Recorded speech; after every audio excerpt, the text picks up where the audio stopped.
d'un point de vue général, un diabète qui est déséquilibré et qui est traité avec de l'insuline, autre que un basal bolus ou une insulinothérapie fonctionnelle. Quand c'est un basal bolus, même si le diabète est déséquilibré, si c'est dans une certaine norme, quelqu'un qui a un diabète, une glycémie à 2 grammes, et puis qui est sous basal bolus, le gène, sans problème. Ou qui est sous insulinothérapie fonctionnelle, le gène, sans problème.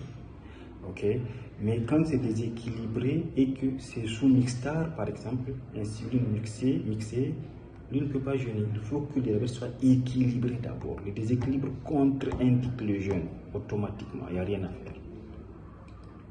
Ok, quelqu'un qui a une maladie dégénérative, une atteinte cardiaque ou rénale non équilibrée et qui est diabétique, maladie liée au diabète, il ne peut pas jeûner, il n'y a rien à faire, il n'y a pas de négociation possible. Sauf s'il insiste, il n'y a pas de choix, on va l'accompagner comme ça. Mais il ne devrait pas, il met en danger sa vie et ça, l'islam ne l'autorise pas. Quelqu'un qui a une maladie aiguë, un paludisme, d'accord, qui le secoue vraiment, à ce moment-là, le diabète va se déséquilibrer, il attend. Même si la maladie, même si ça ne le secoue pas vraiment, la maladie ne le secoue pas vraiment, mais que la maladie existe et déséquilibre fortement son diabète, il est obligé d'arrêter jusqu'à ce qu'il recouvre sa santé. Ok? On n'interdit plus systématiquement aux diabétiques de jeûner, mais l'autorisation de jeûner ou pas se prend de concert avec le médecin traitant ou mieux avec le diabétologue. D'accord? C'est cela. Quoi qu'il en soit, lorsque l'on est diabétique et que l'on jeûne, il y a des mesures à suivre de bienséance. Il faut bien s'hydrater. Lorsque boire et manger est autorisé, il faut bien s'hydrater. Il faut manger équilibré. Il faut consommer beaucoup de fibres.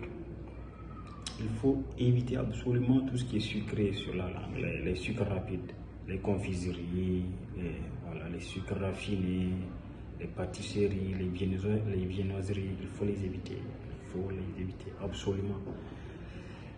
Il faut éviter les aliments frits lorsque l'on est diabétique. Il faut avoir un sommeil suffisant. Il faut avoir une activité physique. Quand il fait très chaud, il ne faut pas fournir beaucoup d'efforts, notamment entre midi et 16h, 17h, ou même entre 11h et 17h dans notre contexte. Mais là, lorsque l'on peut, il faut maintenir les activités physiques qu'on faisait avant le ramadan. Ceux qui sont sportifs peuvent continuer à faire leur sport à la rupture, par exemple, quand ils ne sont pas en condition de jeûne. Ils savent comment gérer, les diabétiques qui font du sport savent comment gérer leur jeûne. Ok, et comment majorer leur traitement ou comment diminuer en fonction. Ils savent, ils sont éduqués. Ok, et ce sont des éléments basiques que tous les diabétologues font. D'accord. Alors,